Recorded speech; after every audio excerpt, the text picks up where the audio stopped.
Ia, whataro whatfoi, I lua wase lua,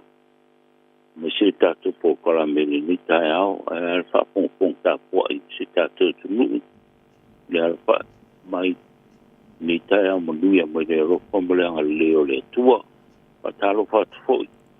usai mai tātou pōkara me masani, maro se fua, aro langi ma,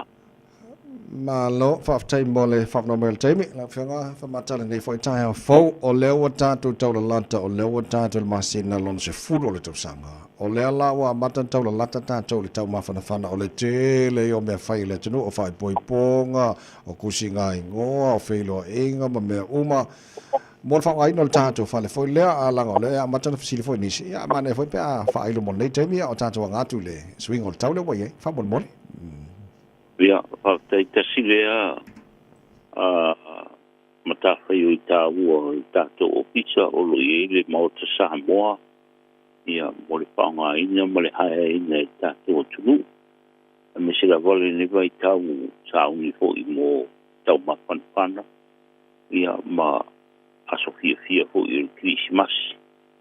ia o loa wanoa al tātou whale,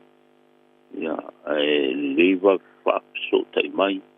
ia mo le whaonga ina o le tātou maota Samoa, o le pauale le tualaro atu le tātou tunu ia tau tona le silisila toa ai me se lava le toa file mo le whaonga ina o le tātou pale I le vāo tangata fo I matulanga whapena ina I tau tibea le file mo ia ai me se o le silisila toa le mai le tupu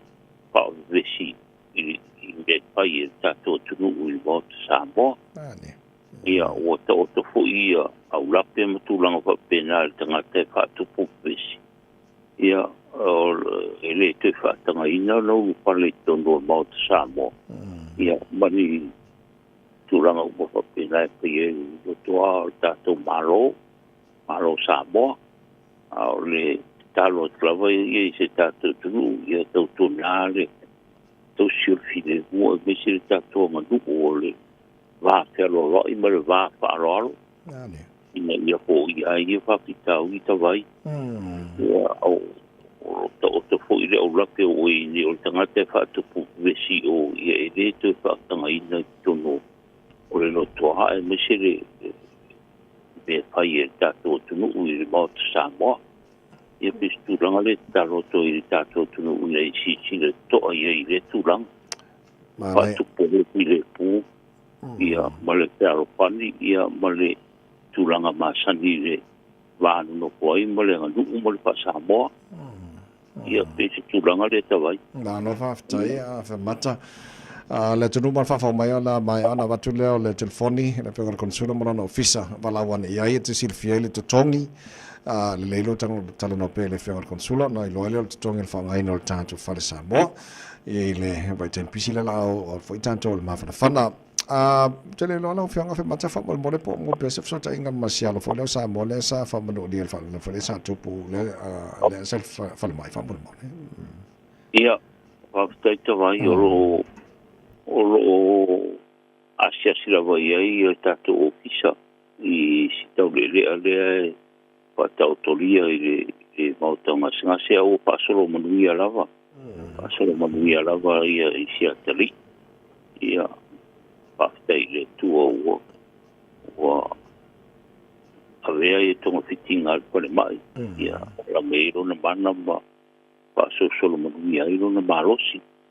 I tūlanga lea tawai. Malo, whaafatai. Tātara no I le waitain pisi fo o whemalanga inga leo wanga tu ila tunu I le nei taimi e iai a tangata I le o maua le maia le vaenga mene o tusi folau. A whapete fia malanga I Samoa one way ai le iso tusi folau Samoa.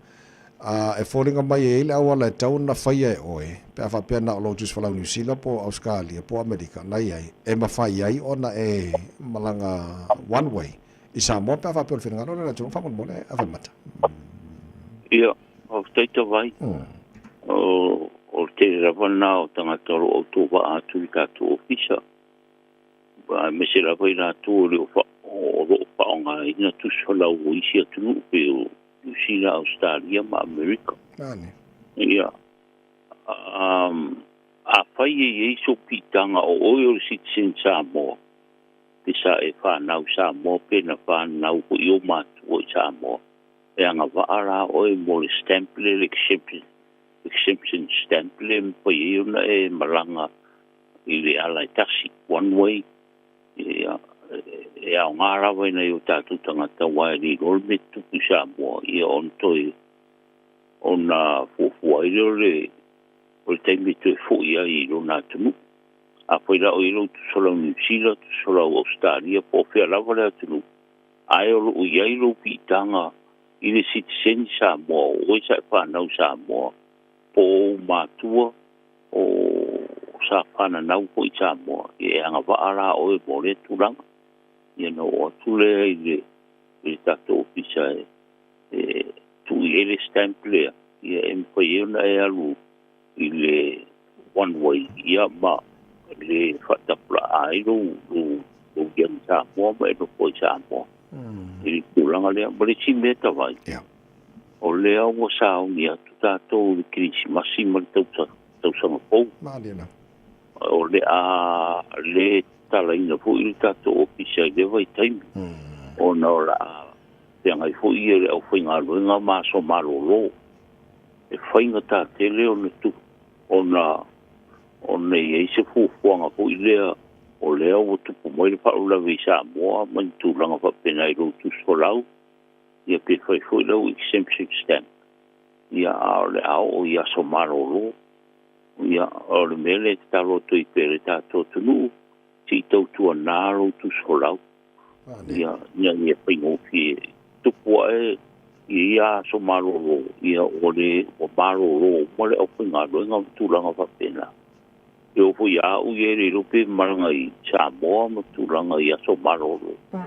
ya on foi na tai le ona oni so ta inga wa ia a wala foi ona e maranga I Samoa vele ta lo to I peta vai o meta po karambe tata ta longo toi si ta tutulu I tau tu nau tu sola o tu langa pa pena o le la o ia so marolo ia ona kai ta le ona mo so ta inga mole o kai ngaro o marolo po I ki ti masima tau po ia te ta lo tu na si ta tutulu Alo tai fa mata la tunu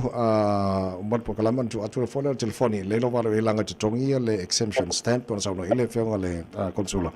ya la mona tu le telefoni te bana we yanga sila fia ya le ko ko na foi ba yanga na tasha le facility fa pon mo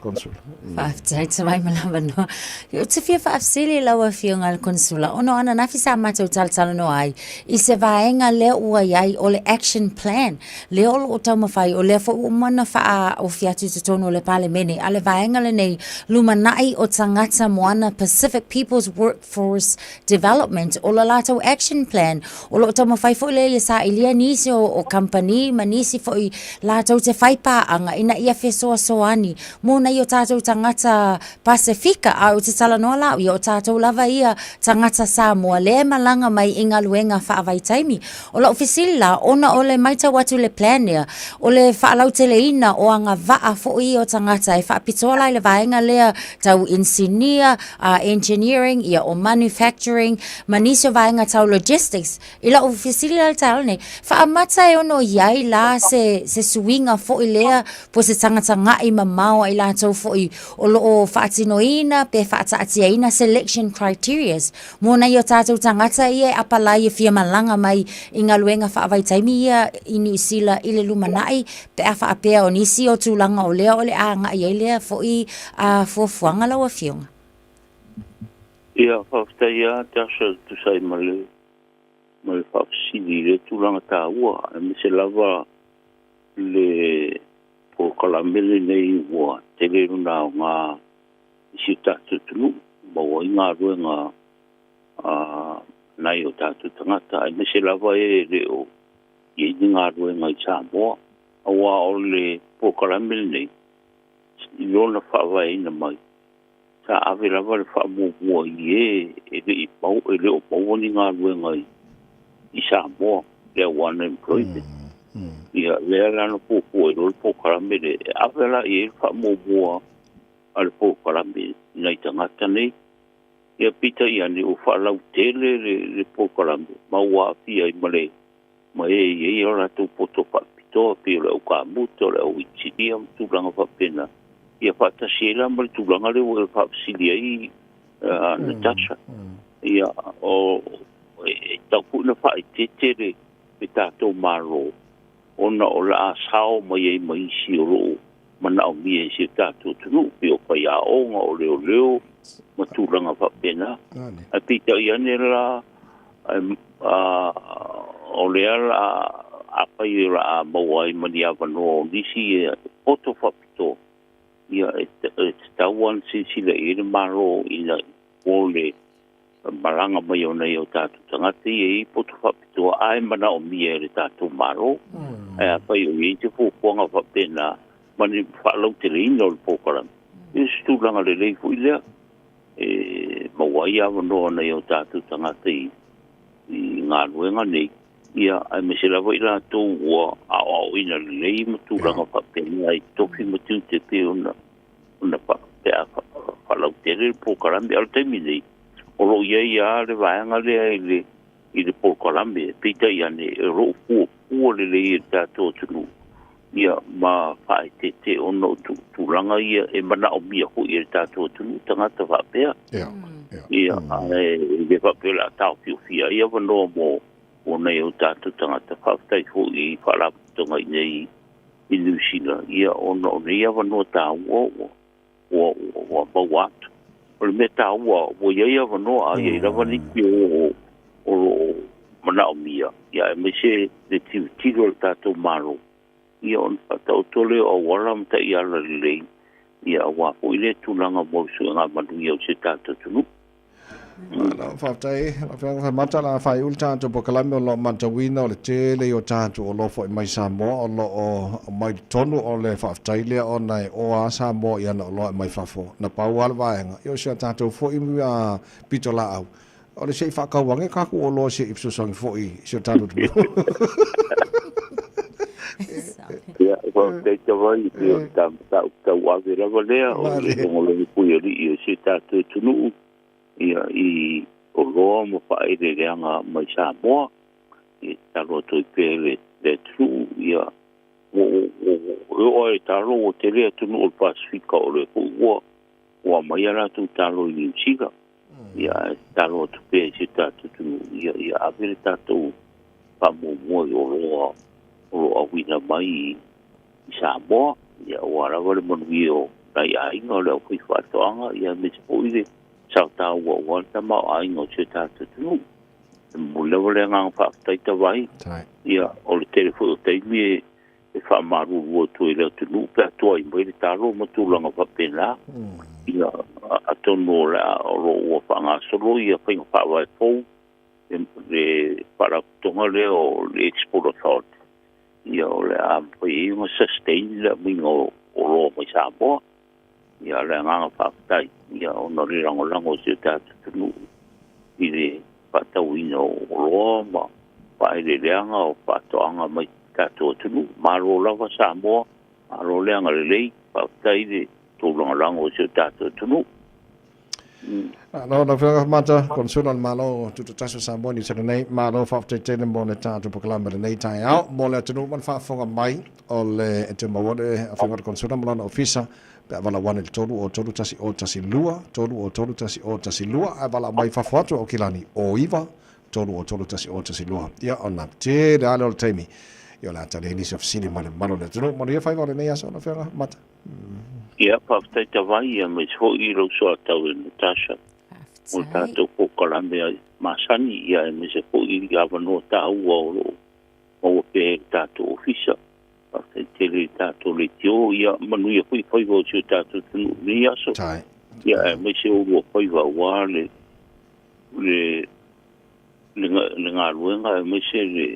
longa puiri i se tātou tunu i me o le tupu. Ia manu e tele ni aso. Sai lava. Manu e tenga ia i tofi tuti fa su tuia se foi le afenga le konsula al malo tu tasio Samoa le afenga fe mata le malu par se lo fa po le malu